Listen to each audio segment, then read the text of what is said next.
tout a commencé par la vision d'un film d'artiste. Un fragile cachet d'aspirine sur lequel se jouait une chorégraphie effervescente. La main de Philippe Favier avait ancré de son pinceau habile 2 petites silhouettes enlacées. À grand renfort d'humidité, elles se désintégraient devant la caméra dans une ébullition intérieure toute baroque.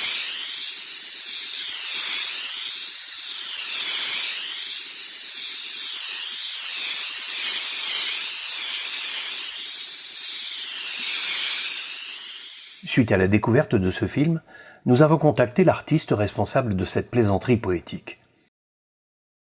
Il nous répondit par mail avec malice. Appelez-moi pour que nous envisagions une prescription plus adaptée. L'adresse indiquée pour l'atelier était quelque peu mystérieuse. Château Double. Elle nous conduisit quelques semaines plus tard, dans le sud de la France, au pied du Vercors.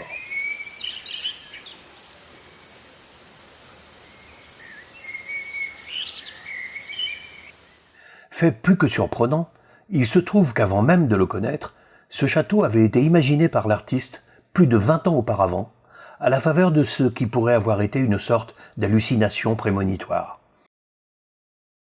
Château Double avait d'abord surgi dans l'imaginaire de Philippe Favier.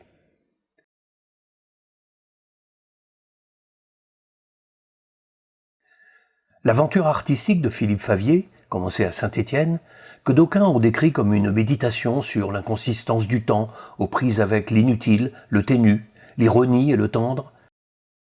Cette aventure artistique, donc, allait se poursuivre entre les murs puissants et protecteurs d'un château du XVIIe siècle. L'artiste nomade avait trouvé son terreau d'élection.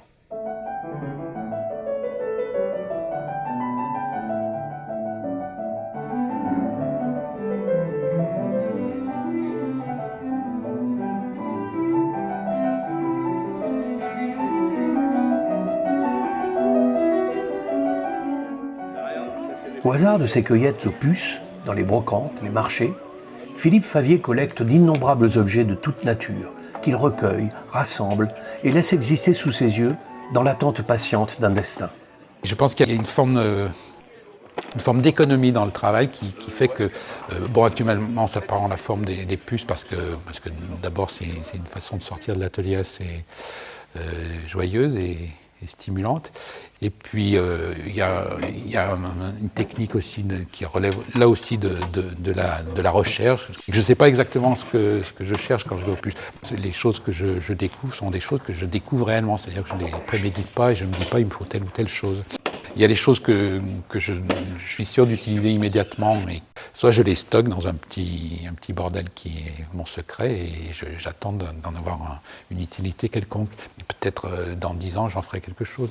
Je passe la plupart de mon temps libre à chercher des choses que j'ai perdues, qui me permettent d'en trouver d'autres que j'avais perdues au préalable. L'espace se modèle ainsi à la façon d'un décor mouvant. Il devient organique à grand renfort de trouvailles. Les stratifications déployées inventent la substance nécessaire à la palpitation de ces réalisations.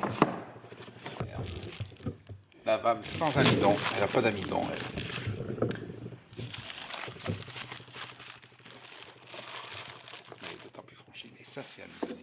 Les objets, les machines, les outils débusqués sont inspirants.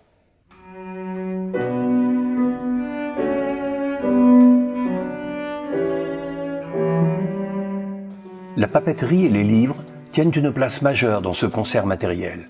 Plans cadastraux, détails de bâtiments, de machines, cartes de géographie, registres, manuscrits, encyclopédies. Philippe Favier les détourne, fabriquant une œuvre où retentissent des échos pataphysiques, dadaïstes ou surréalistes.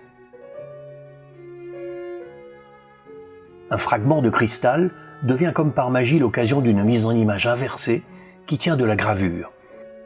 C'est tout un processus mental qui s'incise au revers de ces débris. Les éclats contenus dans l'épaisseur du verre, leurs reflets, insufflent des ondes de lumière au déferlement délicat. La face et le revers dialoguent. Les échanges colorés nourris de l'épaisseur du verre vibrent dans une troisième dimension. Aucun des supports de Philippe Favier ne sont ordinaires. Et s'ils erraient à l'état sauvage sur les étals des brocantes, l'artiste, lui, les hisse à une destinée d'œuvres d'art éminemment singulière.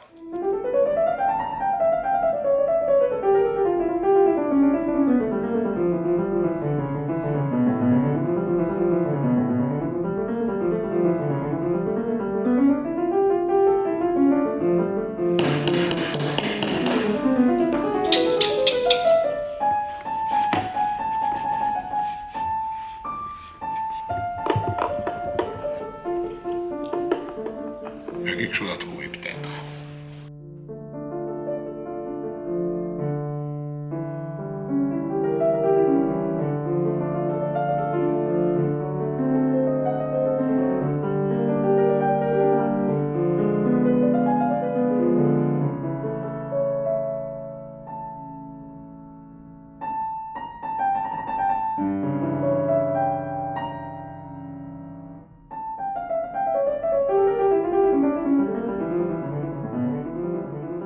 Ce déploiement d'invention s'étale dans tous les recoins de l'atelier.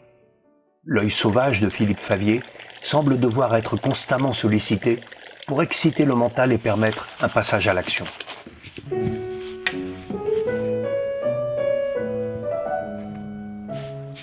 Avant tout surgissement du motif, ce qui étonne, c'est la qualité du noir. Un noir, comme au cinéma, poudré ou profond, prélude au spectacle, fondu, jouant de l'épaisseur, des matités, de la transparence et des tréfonds sensibles. Une goutte germe, étoilement fleurie, ciselure d'un récif, propre d'une éclosion. Elle est conduite par la main, en une vapeur irradiante et contagieuse.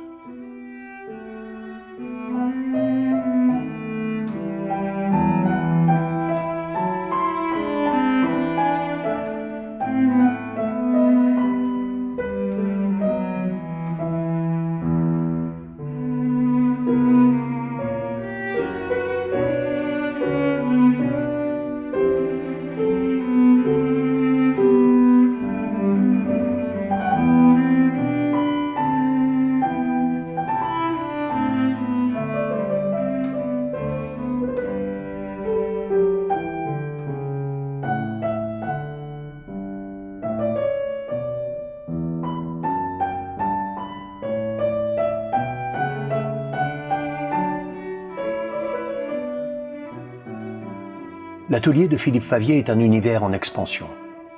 Les êtres, les objets, les plantes prennent corps depuis les arcanes de son imagination afin d'épaissir l'espace du réel.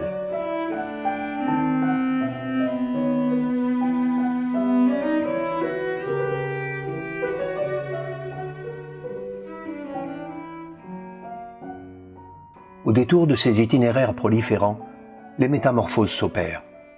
Les œuvres respirent à la tiède lumière.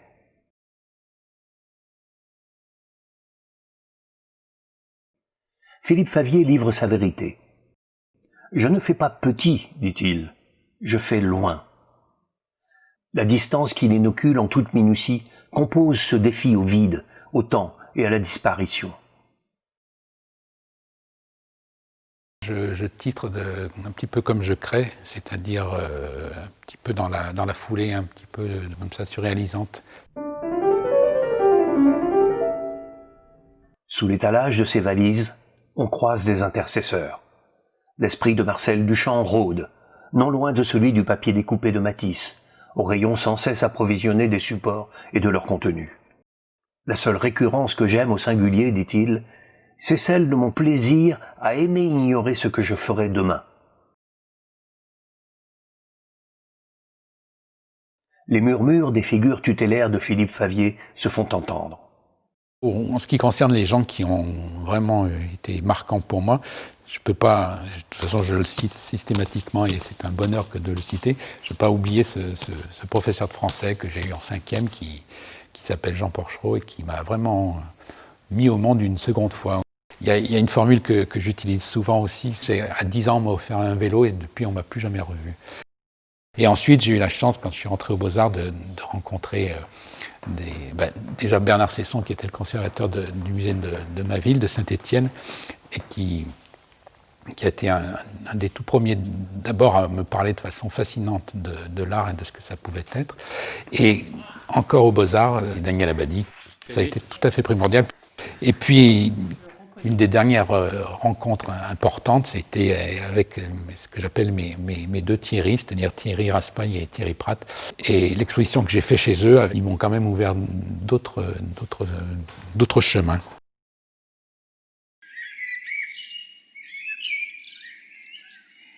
Ne pensons pas que la caméra puisse pénétrer à elle seule ces mondes grouillants de vie contenus dans tous ces systèmes de boîtes, de coffrets secrets, de cadres ouverts ou de conserves sans fond. Elle offre simplement à qui y pose le regard une vision dévoilée d'un lieu enchanté, où l'œil et l'esprit se trouvent stimulés.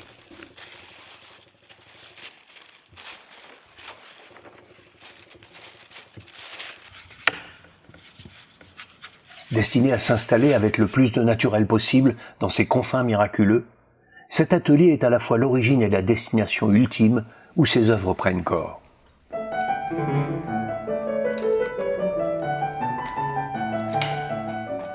Ce laboratoire d'idées, sans lequel aucune de ces choses ne demeurerait reliée, a trouvé un toit, un désert au juché dont on aurait retiré l'échelle.